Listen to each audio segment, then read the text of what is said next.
Ya, selamat berjumpa kembali di episode video kelima ini.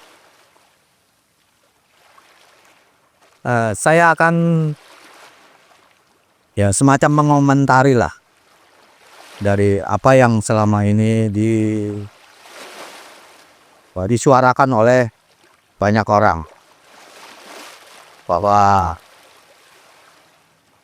Presiden Prabowo ini adalah presiden yang omon-omon, begitu katanya. Ini udah pembicaraan ini sudah bukan menjadi rahasia umum tadi. Ini publik sudah paham betul dengan situasi yang seperti ini. Saya akan mengulas sedikit dan mundur ke belakang bahwa sebelum Prabowo terpilih menjadi presiden, dia pernah menerbitkan buku dan membuat buku dengan judul Paradoks Indonesia. Dalam perjalanannya kemudian kita bisa melihat, menyaksikan secara bersama-sama bahwa paradoks Indonesia ini memang masih terus berjalan hingga saat ini. Dan indikasinya yang sangat kuat bahwa justru Presiden Prabowo ini menjadi bagian dari paradoks itu sendiri. Seperti yang ditulis di dalam bukunya dengan judul Paradoks Indonesia. Beberapa contoh yang bisa dilihat untuk mengetahui indikasi-indikasi itu adalah saat Presiden Prabowo dengan secara terang benderang menyatakan bahwa tidak boleh ada lagi kemiskinan di Indonesia dalam sebuah pidato. Namun kemudian di saat yang berbeda, pada kesempatan pidato yang berbeda, justru Presiden Prabowo ini dalam pidatonya menyatakan bahwa sulit memberantas kemiskinan karena adanya kolusi antara pejabat, pengusaha, dan politisi di Indonesia. Itu yang dinyatakan oleh lagi-lagi Presiden Prabowo Subianto. Saya menjelaskan sedikit mengenai pengertian paradoks. Paradoks dapat diartikan adalah sebuah sikap atau sebuah situasi yang kontradiktif. Atau dengan kata lain, ada sikap atau perilaku yang tidak konsisten atau inkonsistensi ini. Seharusnya menurut pendapat saya, setelah Presiden Prabowo Subianto secara terang benderang menyatakan bahwa tidak boleh ada lagi kemiskinan di Indonesia, maka untuk menghindari sikap inkonsistensi ini atau meminimalisir adanya paradoks di Indonesia, maka seharusnya Presiden Prabowo membuat kebijakan yang justru berorientasi untuk mulai memberantas kemiskinan di Indonesia. Salah satunya seperti apa contohnya? Seperti contoh misalnya dia harus membuat gerakan yang tidak pernah dilakukan oleh Presiden Indonesia sebelumnya, yaitu rekonstruksi kebijakan politik dan ekonomi nasional. Di bawah itu sebagai instrumen pendukung harus ada yang namanya badan usaha milik warga.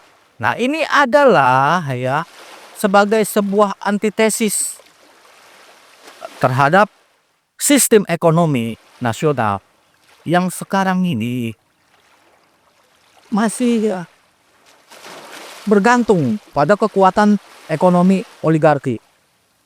Ini yang saya lihat. Dan badan usaha milik warga ini adalah fondasi utama ya, dari bangunan ekonomi perekonomian nasional kita. Dan itu akan menjadi daya dukung utama ya untuk menggerakkan ya dan memberdayakan, membuka akses kesejahteraan bagi seluruh rakyat Indonesia. Sekarang ini beda. Akses modal dibuka. Misalnya contoh UMKM diberi modal oleh negara. Apa yang terjadi kemudian? Sempat terdengar kabar bahwa 8,7 triliun macet di UMKM. Nah, seperti itu. Artinya stimulus ekonomi model seperti ini ya tidak membuka akses kesejahteraan bagi rakyat. Malah membobol pengeluaran APBN dengan sebab-sebab yang berbeda, adalah koruptor misalnya. Itu berbeda.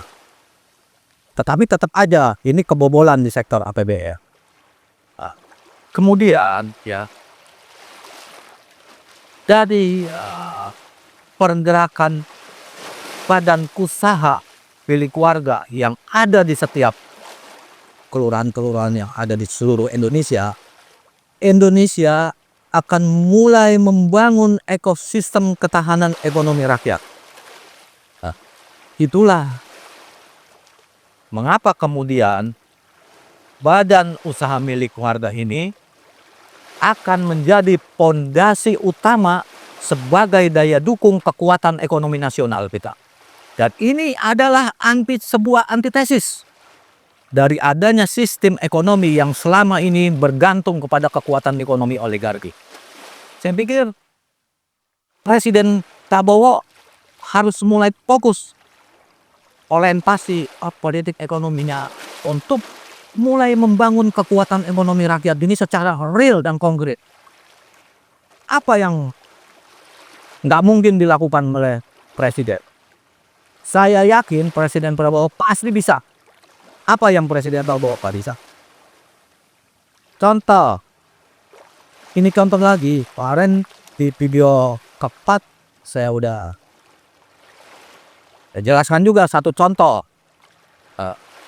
yang menggambarkan bagaimana kekuatan politik ya Presiden Prabowo ya dalam konteks mulai menanggulangi ya problem lingkaran setan yang ada di Indonesia ini. Ini contoh lagi. Ya. Belum lama berselang ya, Menteri apa itu namanya, Menteri BPN ya, Nusron Wahid itu diperintahkan oleh Presiden Prabowo untuk menyita tanah-tanah yang terlantar, yang nganggur, yang selama ini menganggur, untuk diambil alih oleh negara dalam waktu, kalau saya tidak salah ingat, dalam waktu 586 hari. Tapi kemudian Presiden Prabowo mengubah lagi jadwal waktu. Sekarang Menteri BPN ini dikasih waktu hanya 90 hari dari 586 hari yang pertama dijadwalkan menjadi 90 hari saja. Dan itu disanggupi. Jadi menurut saya enggak ada yang nggak mungkin bisa dilakukan oleh seorang Presiden Prabowo. Tentu saja dengan kewenangannya yang melekat sedemikian. Persoalannya kemudian adalah mau apa tidak Presiden Prabowo ini menggunakan kapasitasnya secara lebih optimal dalam rangka mulai menghapus kemiskinan yang ada di Indonesia. Dan jangan ada lagi kata-kata atau narasi yang menyatakan sulit memberantas kemiskinan di Indonesia karena adanya kolusi antara pejabat, pengusaha, dan politisi. Justru itu yang jadi sumber persoalannya. Harus disikat habis itu. Jangan coba omong-omong. Sikat, saya dukung sebagai rakyat. Terima kasih. Sampai ketemu di video selanjutnya.